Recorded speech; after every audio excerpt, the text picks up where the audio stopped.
যোৱা পৰহিত মানে ধিঙৰ যি এখন মানে 10খন শ্ৰেণীত পঢ়া এজন ছোৱালীক যি নাৰকীয় মানে জঘন্যতম মানে এক ধৰ্ষণকাণ্ড সংঘটিত হ'ল। ইয়াক আমি আমচুৰ তৰফৰ পৰা নিন্দা ও গৰিহণা জনাইছোঁ।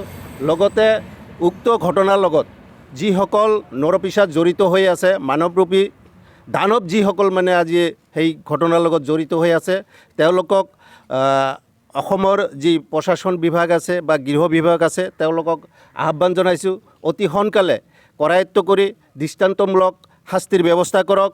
লগতে বাতৰি অনুসৰি আমি পাইছোঁ যোৱাকালি এজন অভিযুক্তক পুলিচে উক্ত ঘটনাস্থলীত লৈ যোৱাৰ পিছত পুখুৰীত জঁপিয়াই তেওঁ আত্মহত্যা কৰিছে, এনেকুৱা এটা বাতৰি ওলাইছে। আমি এনেকুৱা বিচৰা নাই। আমি বিচাৰিছোঁ যিসকল এই কালপিত তেওঁলোকক অপেন এটা ফিল্ডত ফাঁচীৰ ব্যৱস্থা কৰক। আৰু এই দৃশ্য চাই যাতে অসমৰ জনসাধাৰণ বা যিসকলে এই ধৰণৰ মনোভাৱ লৈ আছে বা ধৰ্ষণ কাৰ্যৰ লগত জড়িত হৈ আছে তেওঁলোক যাতে ভয় খায় আৰু অনাগত দিনত যাতে এনেকুৱা কোনো ঘটনা কৰিব নোৱাৰে তাৰ বাবে যাতে অপেন ফাঁচীৰ ব্যৱস্থা কৰা হয়।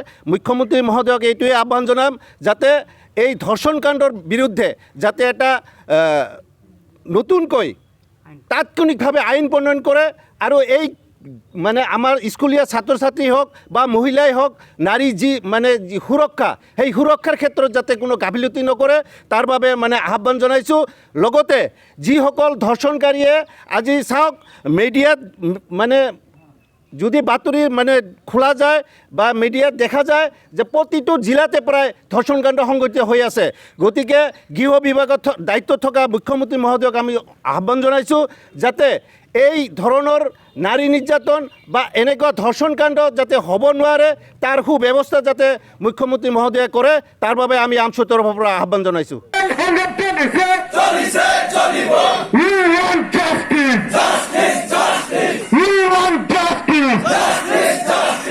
ধিং সমষ্টিত কেইজনমান নৰপিশাকে আজি আপোনালোকে নিশ্চয় জানিছে যে যি এক অমানৱীয় বা জঘন্য ঘটনা সংঘটিত কৰিছে। আমি কোকৰাঝাৰ জিলা আমচুৱে এই ঘটনাক নিন্দা জনাইছোঁ, গৰিহণা দিছোঁ। আৰু অতি শীঘ্ৰে আৰক্ষীয়ে এই নৰপিশাকেইটাক গ্ৰেপ্তাৰ কৰিব লাগে আৰু খুব কম সময়ৰ ভিতৰত তেওঁলোকৰ আইনৰ আওতালৈ আনি ৰাজহুৱাভাৱে ফাঁচি দিব লাগে। আৰু অসমৰ গৃহ বিভাগক দায়িত্ব থকা অসমৰ মুখ্যমন্ত্ৰী ডক্টৰ হিমন্ত বিশ্ব শৰ্মা গৃহ বিভাগ চলাবলৈ সম্পূৰ্ণ ব্যৰ্থ হৈছে। আজি বহুদিনৰ পৰা আমি দেখা পাই আছোঁ বিভিন্ন জাগাত বিভিন্ন জিলাত আজি এনেধৰণৰ ধৰ্ষণৰ ঘটনা সংঘটিত হৈ আছে। গতিকে তেওঁ অতি শীঘ্ৰে গৃহ বিভাগৰ দায়িত্ব এৰি দিব লাগে আৰু এজন যোগ্য মানুহক দায়িত্ব দিব লাগে। আৰু আজিৰ এই সমদল কাৰ্যসূচীৰ জৰিয়তে অসমৰ মুখ্যমন্ত্ৰী মাননীয় হিমন্ত বিশ্ব শৰ্মাক এটা আহ্বান জনাইছোঁ যে আপুনি কেৱল মাত্ৰ সংখ্যালঘুসকলক নিষেধ কৰাৰ কাৰণে বহুকেইখন আইন আনিলে আৰু সেই আইনসমূহক গৃহীত কৰিলে।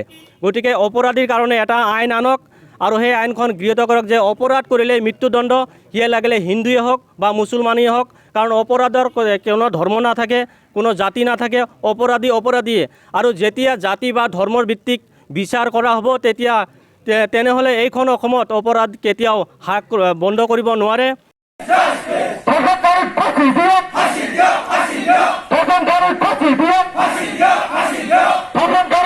দিয়ক